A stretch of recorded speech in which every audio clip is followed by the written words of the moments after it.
Oke. Oke.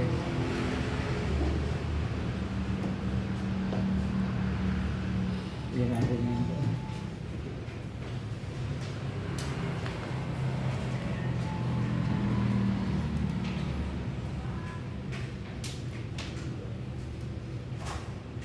Iya nanti ngantuk ya. Assalamualaikum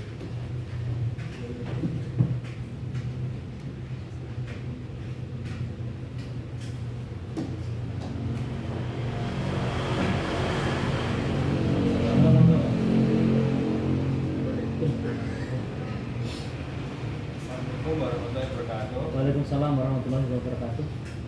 Perkenalkan, nama saya Wahid Said Lubis dari PPG Prajabatan Gelombang 2 tahun 2023. Iya. Apa ini izinkan saya untuk bertanya-tanya tentang pramukaan. Iya. Langsung mau nih, Pak, Oke. untuk memberikan waktu. Pertanyaan yang pertama yaitu strategi perencanaan SKU atau SKK, apa saja SKU dan SKK yang harus dicapai oleh seorang penggalang? Iya. Terima kasih Mas Udin ya. Jadi pada prinsipnya SKU itu kalau menurut kepanjangannya syarat kecakapan umum. Kemudian dalam syarat kecakapan umum itu kalau untuk disiagakan ada siaga mula bantu tata. Kemudian penggalang ada penggalangan mula, penggalang ramu rakit terap. Kemudian yang penegak ada bantara dan laksana. Kemudian khusus yang pertanyaan tadi yang menjadi strategi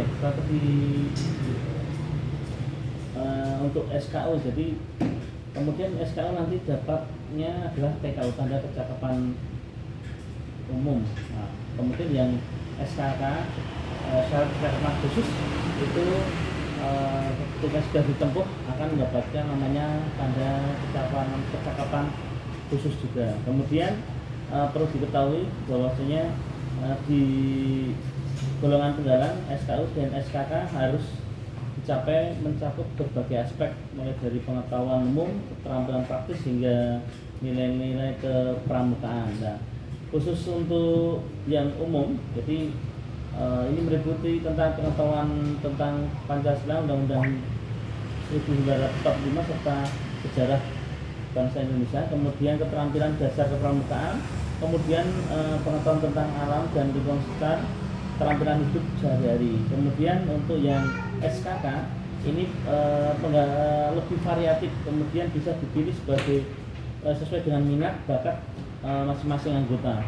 Kemudian contoh untuk SKK di penggalang ini ya perlu diketahui juga bahwasanya ini ada 5 bidang SKK untuk dapatkan TKK. Jadi bidang agama, mental, moral, spiritual, serta pendidikan pribadi dan watak ini untuk TKK-nya warna dasarnya adalah kuning. Kemudian SKK-nya ada SKK sholat, khotib, muadzin, penabung dan ori. Nah, ini warna dasarnya adalah kuning. Kemudian untuk bidang patriotisme atau seni budaya, ini untuk TKK warna dasarnya adalah merah.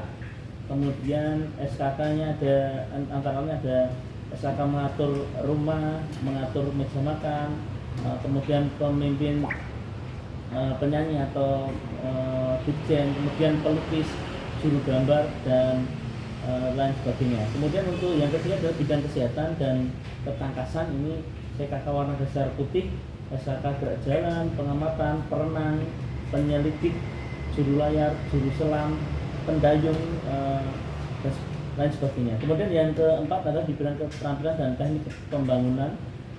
Ini warna dasarnya adalah hijau, SKK-nya juru kebun, kemudian berkemah, menjahit, juru masak, kemudian pengendara sepeda dan peternak. Kemudian untuk yang terakhir adalah bidang sosial, kemanusiaan, kemudian gotong royong, ketertiban masyarakat dan perdamaian dunia dan lingkungan hidup. Nah ini warna dasarnya adalah biru, kemudian SKK-nya adalah SKK pemadam kebakaran, kemudian SKK pengaman lalu lintas, kemudian korespondensi serta juru bahasa. Nah kemudian untuk TKK SKK SKU ya, SKU dapatkan TKU nanti untuk yang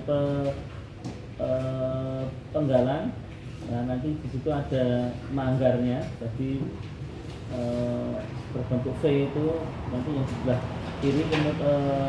Kemudian untuk TKK-nya untuk yang dari SKK-nya kemudian nanti ditaruh di sebelah lengan kanan, jadi lengan kiri dan kanan, kemudian disesuaikan dengan tingkatannya. Mungkin itu. Ada tiga warna ya tadi. Iya.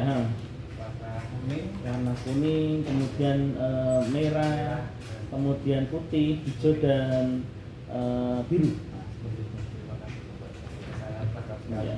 Untuk pertanyaan kedua nih, Bapak, apa saja langkah-langkah yang diterapkan untuk mencapai SKU dan SKK? Jadi untuk langkah-langkah mencapai SKU SKK ini adalah yang pertama adalah memahami syaratnya, kemudian harus dipenuhi juga baik SKU maupun SKK. Jadi kita harus tadi diupayakan untuk memahami dulu. Ini challenge-nya pramuka adalah lewat SKU dan SKK. Jadi harapannya dengan ada SKU SKK ini realnya seorang pembina ketika kita memberikan pembelajaran setiap hariannya, misalnya mungkin tiap minggunya atau mungkin pas bulanan dan sebagainya, sesuai dengan jadwalnya. Kemudian untuk harapannya adalah untuk membuat jadwal belajar supaya teratur dan konsisten untuk mempelajari materi yang diperlukan. Jadi ketika untuk mencapai tingkatan SKU kan ramu rakit teratnya, nah, otomatis di situ ada trik-trik gitu supaya siswa peserta didik itu tertarik, aku harus mencapai seperti apa seperti itu. Kemudian juga berikut dengan SKK-nya, jadi berimbang. Nanti harapannya kalau semuanya bisa berjalan, otomatis harapannya bisa sampai dengan pramuka Garuda seperti itu. Kemudian berlatih secara teratur, jadi langkah-langkahnya antara pahami, kemudian membuat jadwal, kemudian berlatih secara teratur supaya untuk mencapai targetnya. Kemudian berikutnya adalah diberikan kesempatan untuk bertanya kepada pembina supaya peserta tidak ragu. Kemudian jika ada materi yang belum dipahami itu bisa ada komunikasi, jadi supaya anak-anak atau peserta didik itu tertarik untuk menyelesaikan challenge-nya, tantangan. Kemudian mengikuti kegiatan pramuka secara aktif, kemudian berbagai macam kegiatan juga aktif, kemudian seperti perkemahan, lomba, bakti sosial dan kegiatan yang bagi program di sekolah. Kemudian mencari referensi, manfaatkan berbagai sumber seperti buku, internet, dan video tutorial. Jadi langkah-langkah ini harapannya semakin mengerucut supaya target untuk mencapai menyelesaikan SKU, kemudian mendapatkan ribet dari menempuh SKK-nya itu bisa maksimal seperti itu. Untuk pertanyaan ketiga, apakah ada strategi khusus yang Anda gunakan untuk mempercepat capaian SKU dan SKK? Ya, kalau di pangkalan kita ataupun di bisnis depan kita, antara lain pertama adalah belajar bersama teman. Jadi ketika untuk mencapai sesuatu itu, kalau temannya saya mau menyelesaikan SKU nomor sekian, nah itu dasarnya kompak-kompakan, nanti akan tertarik, dan yang lain juga akan terbina dengan rasa-rasa namanya kerjasama bareng. Kita nanti maju ini, kita selesaikan bareng-bareng. Kemudian membuat kelompok belajar, tadi belajar bersama teman, membuat kelompok belajar, kemudian mengikuti pelatihan-pelatihan khusus, mungkin contoh TKK SKK renang. Jadi itu otomatis kan minimal harus ada tenaga ahli ataupun mungkin guru dan sebagainya, atau mungkin di kelas otomatis dia belajar dulu. Aku pengen mencapai ini, maka spesifikasi minimal tingkat dasar harus mendapatkan, mungkin gaya bebas ataupun gaya kata dan sebagainya. Kemudian untuk memanfaatkan teknologi, jadi dari kita juga mengupayakan supaya mereka bisa memanfaatkan teknologi yang ada. Kemudian menjadikan hobi sebagai SKK. Jadi jika kita memiliki hobi tertentu, kita mencoba jadikan hobi tersebut sebagai SKK. Dengan begitu proses belajar akan terasa lebih menyenangkan. Maksudnya kalau kita menjadikan hobinya adalah mengejar target supaya itu seperti kebiasaan. Kemudian yang perlu diketahui semuanya dari 3 pertanyaan tadi, jangan hanya terpaku pada pencapaian SKU dan SKK, tetapi juga nikmati proses belajar, pengembangan diri selama mengikuti kegiatan pramuka. Jika ingin semuanya lancar, ingat strategi serta langkah-langkah yang istilahnya memudahkan untuk belajar mencapai target itu bisa tercapai dengan cara kolaborasi, kerjasama dengan teman, serta banyak komunikasi dengan pembina. Seperti itu. Menikmati prosesnya. Iya, betul. Ya, istilahnya jangan cuma asal dapat tanda tangan selesai, namun nikmati prosesnya, karena di situ akan mendapatkan sesuatu yang jadi pengalaman berharga buat peserta didik. Terima kasih. Untuk pertanyaan selanjutnya, pertemuan pramuka, satu, kegiatan apa saja yang wajib dilaksanakan untuk pramuka penggalang di Warcap ini? Kegiatan pramuka ya. Jadi kegiatan wajib pramuka penggalang di Warcap, ya ini kalau diketahui juga bahwasanya di Warcap itu tidak hanya untuk di cabang ya. Jadi kalau di sebagai pramuka itu ya ada latihan rutin, ada perkemahan, ada jambore. Nah, ini pertemuan besarnya untuk anak-anak penggalang. Kemudian ada kegiatan bakti sosial, ada pengembangan. Kemudian untuk mengetahui kegiatan yang spesifik, ya, harapannya adalah supaya mereka bisa giat di berbagai macam kegiatan. Ada lomba tingkat, kemudian kalau di Warcap memang tergantung dari event-event ya. Kalau ada lomba tingkat, kemudian ada nama istilah LT ya, LT 1, LT 2 dan seterusnya. Kemudian ada jambore, itu jambore ranting, ada jambore cabang, kemudian itu jambore daerah dan seterusnya. Nah, ini untuk kegiatan besarnya untuk anak-anak penggalang. Nah, kemudian kegiatan-kegiatan yang bisa jadi dilaksanakan di tingkat cabang itu adalah kegiatan pramuka peduli. Bisa jadi mereka diajak untuk kegiatan bakti sosial, kebersihan dan seterusnya. Jadi ragam kegiatan pramuka penggalang itu sebenarnya banyak sekali, tergantung dari wilayah ataupun dari Warcap itu melaksanakan kegiatan tersebut. Seperti itu. Berarti kegiatan jambore itu dilaksanakan per Nah, biasanya tergantung dari, kan ada 5 tahunan untuk jambore nasional ya, seperti itu. Kemudian ada di kadang-kadang kalau di ranting tertentu jambore itu bisa dilaksanakan setiap tahun. Nah, setiap tahun. Jadi mereka kalau kita tunggu 2 tahun nanti mungkin anak-anak penggalang itu kurang calonnya. Besok nggak usah ikut, nunggu 2 tahun ini pas mau ikut ternyata terseleksinya temennya, dia nggak dapat pengalaman. Jadi kadang-kadang dari ranting itu punya terobosan ya, sebenarnya ada kegiatan-kegiatan untuk kegiatan kebersamaan, persahabatan, kemudian mungkin ada istilahnya kompetisi ya. Biasanya memang kompetisinya yang ringan-ringan, enggak terlalu berat seperti itu. Nanti larinya ke lomba-lomba seperti itu. tempatnya buat Ya, kalau di kuartir ranting itu biasanya mereka mencari tempat yang aman, kemudian biasanya di lapangan. Kalau di wilayah Banjarsari sini kegiatan jambore biasanya dilaksanakan di lapangan terawih seperti itu. Untuk pertanyaan selanjutnya, bagaimana cara memilih kegiatan yang sesuai untuk pramuka penggalang di wilayah ini? Ya, kalau di sini kita harapannya kita dari seorang pembina itu melihat minat dan bakatnya. Jadi minat bakat disesuaikan dengan kegiatan dengan minat bakatnya anggota. Jika banyak anggota yang tertarik pada seni misalnya ya, terus kemudian bisa diadakan dengan kegiatan lomba melukis, ada pentas seni dan seterusnya. Jadi ada apa ya istilahnya melihat karakteristik peserta didik penggalang itu biasanya banyak pengen kegiatan yang nyerempet-nyerempet ya istilahnya dengan bahaya itu senang ya. Kemudian ada melihat kondisi lingkungan, jadi kita bisa perhatikan kondisi lingkungan sekitar. Jika wilayahnya kita ini banyak sungai, bisa diadakan kegiatan lomba perahu dayung dan bersih-bersih sungai ya. Jadi kegiatan sosial bisa, kemudian lomba-lomba yang kita harus juga namanya melihat situasi. Jadi ada manajemen resiko. Jadi kalau kita melaksanakan kegiatan mungkin berbau air, sungai, atau mungkin daerah-daerah yang mungkin rawan ya, ini tetap pembina tetap mengutamakan namanya manajemen resiko. Ini tadi yang contoh lingkungan. Kemudian sumber daya, kita juga melihat dari sumber dayanya. Kemudian pertimbangan ketersediaan sumber daya seperti dana, peralatan, dan tenaga pembina. Nah, kemudian tujuan pendidikan, setiap kegiatan harus memiliki tujuan pendidikan yang jelas.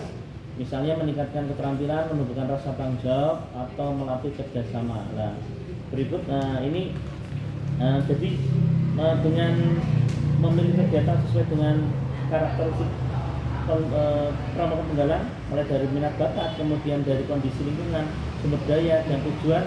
Nah ini ada tips untuk memilih kegiatan. Yang pertama, untuk memilih tips itu yang pertama adalah libatkan anggota.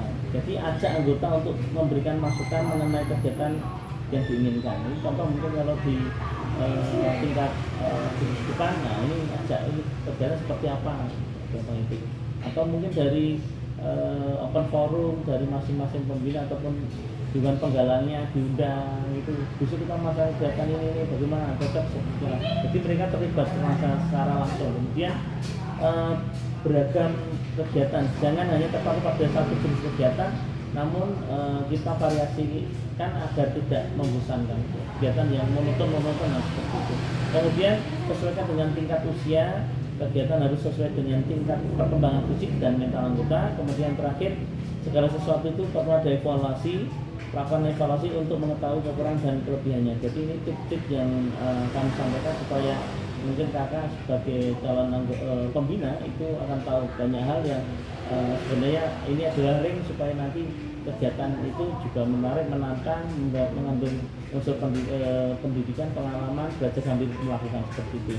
Kemudian ini contoh-contohnya kegiatan yang kreatif, contoh pramuka bus to kampus. Anak-anak ada di Penggalan diajak ke kampus ini. Jadi mereka diciptakan untuk berpikir, ternyata setelah sekolah ini ada sekolah yang menggodok untuk jadi orang yang profesional lagi. Jadi ternyata dari tingkatan SMP dijak ke kampus, mengetahui ternyata di sini kampus untuk orang seni rupa, di sini kampus olahragawan, ini kampus untuk ilmuwan, contoh seperti ini kampus dokteran.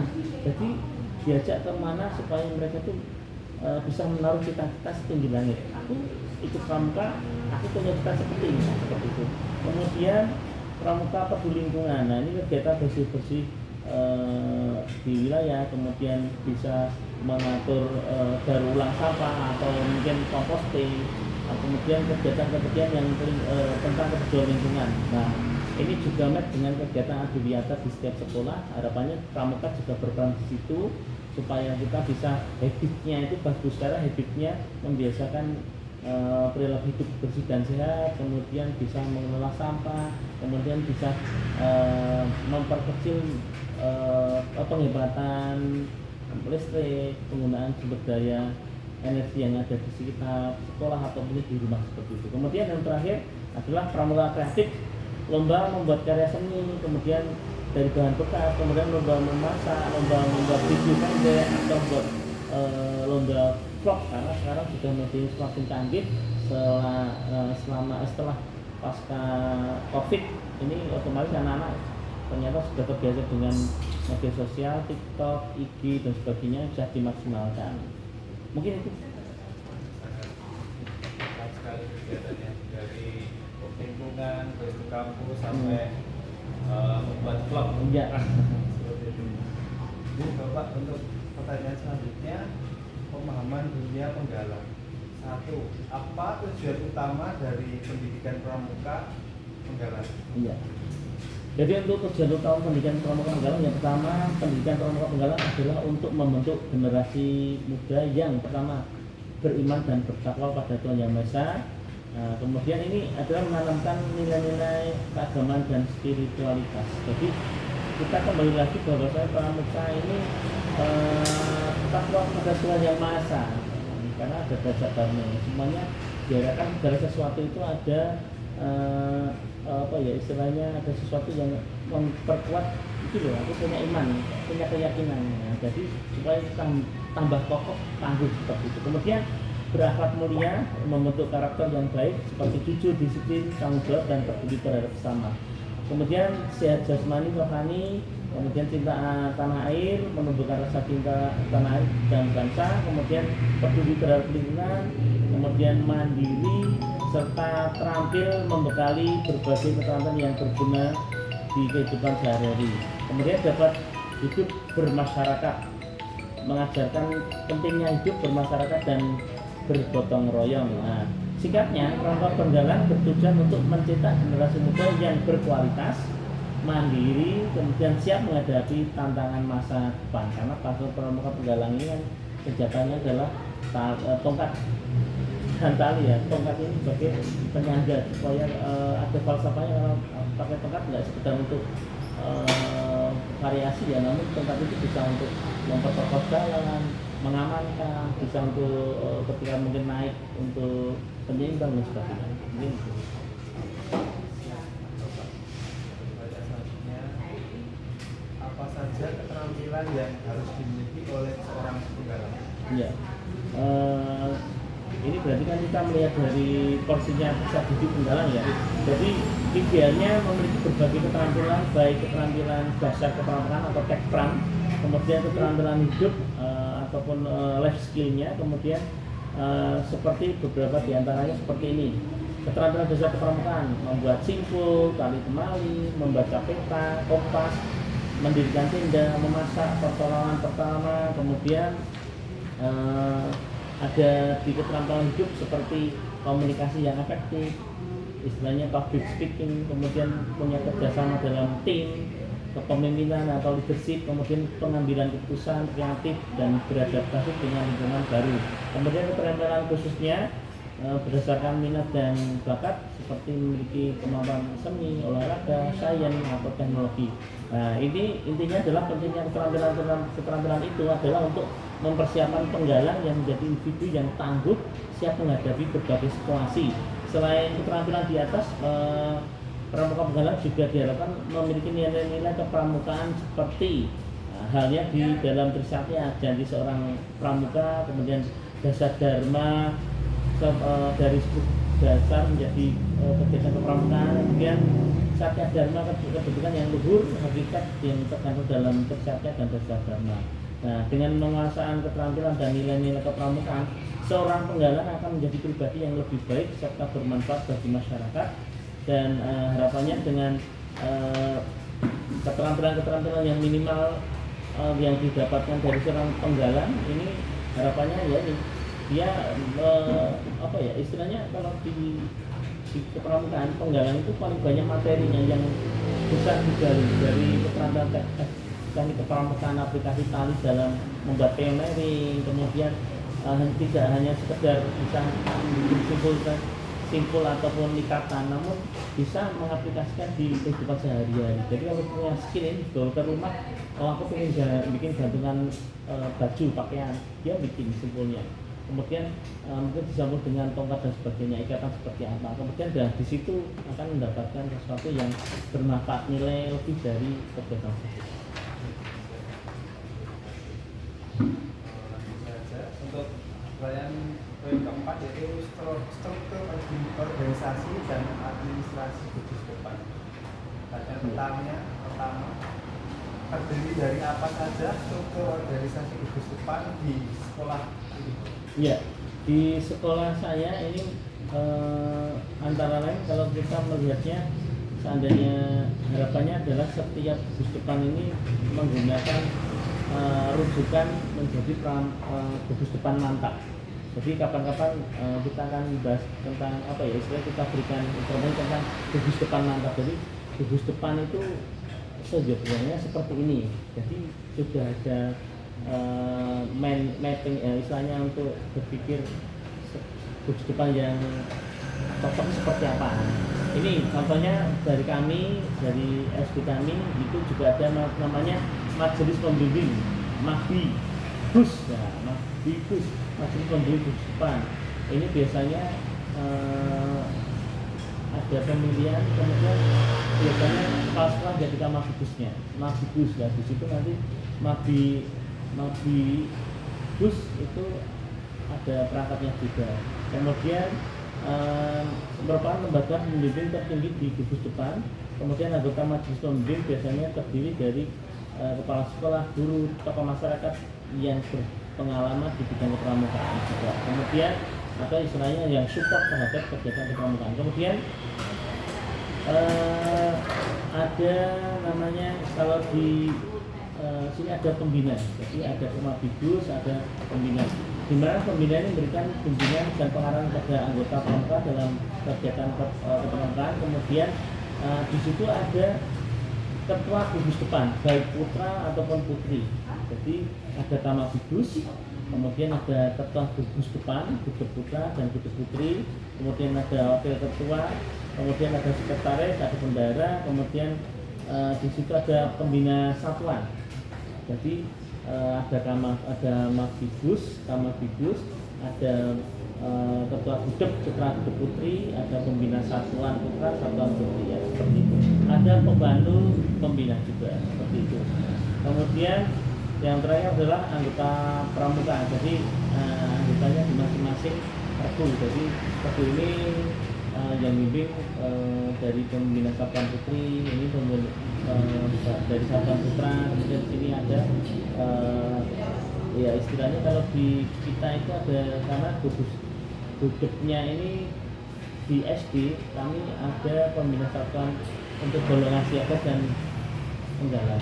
Jadi ada Pak Cik, Bu Cik, ada pembantu pembina penggalan dan seterusnya. Kemudian struktur organisasi yang lengkap detail dapat bervariasi, ya ini tergantung kita. Jadi nanti kita tetap rujukannya dari ADART-nya pramuka, gerakan pramuka sendiri seperti itu. Jadi yang penting stakeholder-nya itu adalah dari Kamabigus, kemudian nanti jauh lagi ada ketua gugus depan putra dan putri, kemudian ada pembina satuan putra dan putri, ada pembantu pembina baik putra ataupun putri seperti itu.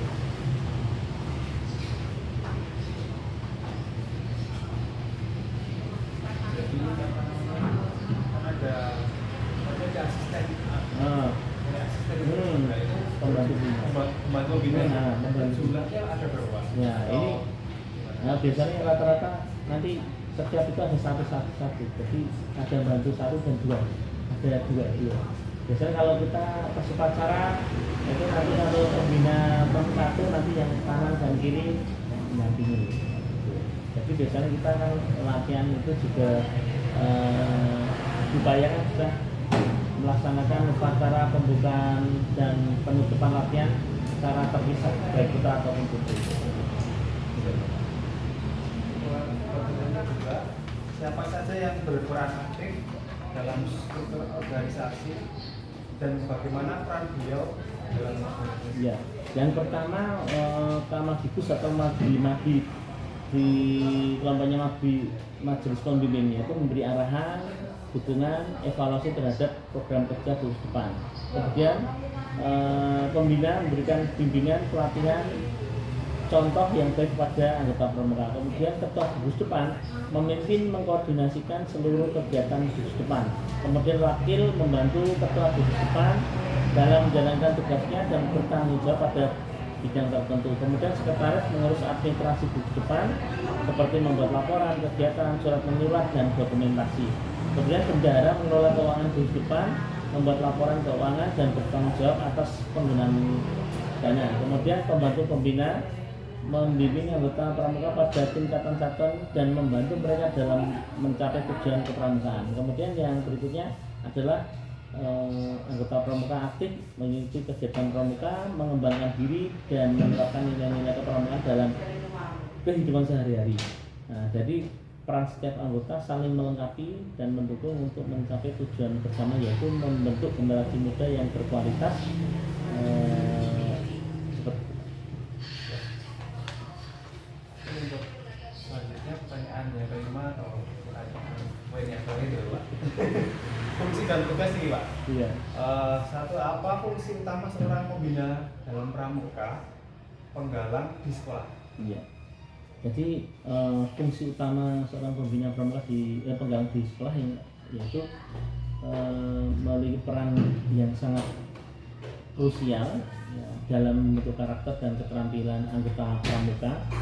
Secara umum fungsi utama ini adalah pembimbing, memberikan bimbingan, arahan kepada anggota pramuka dalam memahami nilai-nilai kepramukaan seperti bersatya dan dasar dharma. Nah, kemudian di situ juga ada pelatih ya. Jadi mereka itu seorang pembina itu memiliki fungsi juga pembimbing, kemudian pelatih, fasilitator, motivator, evaluator, dan contoh keteladanan. Nah, jadi tadi yang saya ceritakan tentang pembimbing, kemudian melatih anggota pramuka dengan berbagai keterampilan kepramukaan seperti membuat siku, membaca peta, pendidikan tenda, dan pertolongan pertama dan sebagainya. Jadi kadang-kala sesuai perannya, lihat situasi kondisinya. Nanti perannya bisa bermacam-macam tergantung kita mau posisikan seperti apa. Kemudian fasilitator, ini memberikan fasilitas kegiatan pramuka agar berjalan lancar dan menyenangkan serta menciptakan suasana belajar yang kondusif. Jadi fasilitasi seorang pembina, fasilitasi adik-adiknya ketika memiliki program kerja ataupun ketika ada latihan, otomatis dengan adanya fasilitas otomatis mempercepat pencapaian tujuan. Kemudian motivator, memberikan motivasi semangat pada anggota untuk terus aktif dan berprestasi. Nah, di sini motivatornya ini fungsinya adalah supaya suatu ketika ada kegiatan pelaksana selesai, kemudian mereka dikasih buat dan mungkin dari pembina, oke, untuk hari ini untuk regu tergiat adalah dari regu serigala. Oke, nanti besok minggu depan yang bertugas menjadi pratama ataupun regu yang bertugas untuk upacara pembukaan dan penutupan adalah dari regu serigala. Nah, seperti itu kan nanti dari motivasi, oh aku punya, karena penilaian itu dilihat dari secara langsung, penilaian langsung otentik, supaya nanti kita melihat oh ternyata peran motivator itu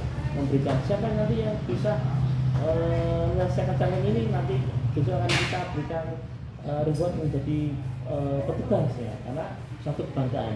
Pramuka itu kan kalau diberikan challenge ya suatu kebanggaan, apalagi seorang pembina ngasihkan semangat untuk melaksanakan tugas, mereka akan melaksanakan tugas itu dengan penuh bangga dan tanggung jawab. Kemudian evaluator, mengevaluasi perkembangan anggota pramuka dan memberikan umpan balik dan yang konstruktif. Jadi selain mengevaluasi, melihat kekurangan dan kelebihannya, dan harapannya adalah ada peningkatan yang positif. Kemudian yang berikutnya adalah keteladanan, menjadi contoh yang baik bagi anggota pramuka dalam bersikap dan berperilaku. Harapannya pramuka itu ya sebelum memberikan apa ya istilahnya kepada peserta didik, kamu harus lengkap bajunya ya, pembina harus lengkap juga ya. Kamu jangan lupa 5 waktu ya, pembina juga 5 waktu ya, misalnya seperti itu. Kamu harus banyak sedekah ya, kita harus banyak sedekah juga. Nah, seperti itu, jadi sesuai dengan kita sendiri. Kemudian dengan kata lain, pembina adalah sosok yang sangat penting dalam membentuk karakter dan keterampilan anggota pramuka.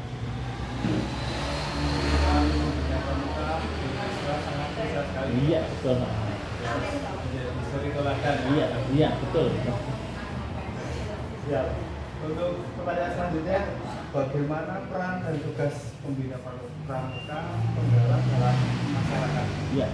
Jadi peran dan tugas pembina pramuka penggalang dalam masyarakat. Jadi ini, selain di lingkungan sekolah, pembina juga memiliki peran yang penting dalam masyarakat. Ya, ini beberapa peran penting tugas dalam masyarakat antara lain seperti ini. Contoh, jadi biasanya menjadi agen perubahan atau agen of change. Jadi agen perubahan di mana pembina dapat menjadi agen perubahan di masyarakat dengan menanamkan nilai-nilai positif pada anggota, seperti peduli lingkungan, gotong royong, toleransi dan sebagainya. Jadi biasanya menjadi contoh. Kemudian mitra sekolah, pembina pramuka dapat bekerjasama dengan sekolah dalam rangka meningkatkan kualitas pendidikan kita juga. Kemudian mitra masyarakat, pembina pramuka dapat menjalin kerjasama dengan berbagai elemen masyarakat seperti pemerintah, lembaga swadaya, masyarakat, tokoh masyarakat, atau melaksanakan kegiatan pramuka yang bermanfaat bagi masyarakat. Kemudian sebagai pelopor kegiatan sosial, biasanya pramuka ini kalau di masyarakat biasanya jadi ketengan atau istilahnya akan memberikan suatu pertanyaan positif lebih. Kemudian pembina pramuka dapat menginisiasi melaksanakan berbagai kegiatan sosial seperti bakti sosial, penghijauan, dan penanggulangan bencana. Dengan demikian, pembina pramuka tidak hanya berperan dalam membentuk karakter anggota pramuka, tetapi juga berkontribusi dalam pembangunan masyarakat. Secara singkat, peran pembina pramuka sangat luas dan kompleks. Pembina tidak sekedar mengajar, tapi juga menjadi mentor, motivator, dan sahabat bagi anggota pramuka. Seperti itu. Dan kita perlu tahu bahwasanya kalau di Penggalang dengan adanya menjalankan kewajiban terhadap Tuhan Negara Kesatuan Republik Indonesia dan mengamalkan Pancasila, kalau yang di Penggalang itu kan masih menolong selama hidup dan mempersiapkan diri dan masyarakat menepati dasar dharma. Jadi persiapan diri. Kalau sudah di penegak ataupun di Pandita atau Pembina kan ikut serta membangun masyarakat seperti itu. Demikian. Sudah gitu Pak. Terima kasih atas jawabannya. Mungkin cukup sekian pengalaman dari saya, juga banyak salah kata, saya mohon maaf. Terima kasih atas kesempatan dan waktunya. Assalamualaikum warahmatullahi wabarakatuh. Waalaikumsalam. Selamat ya, selamat.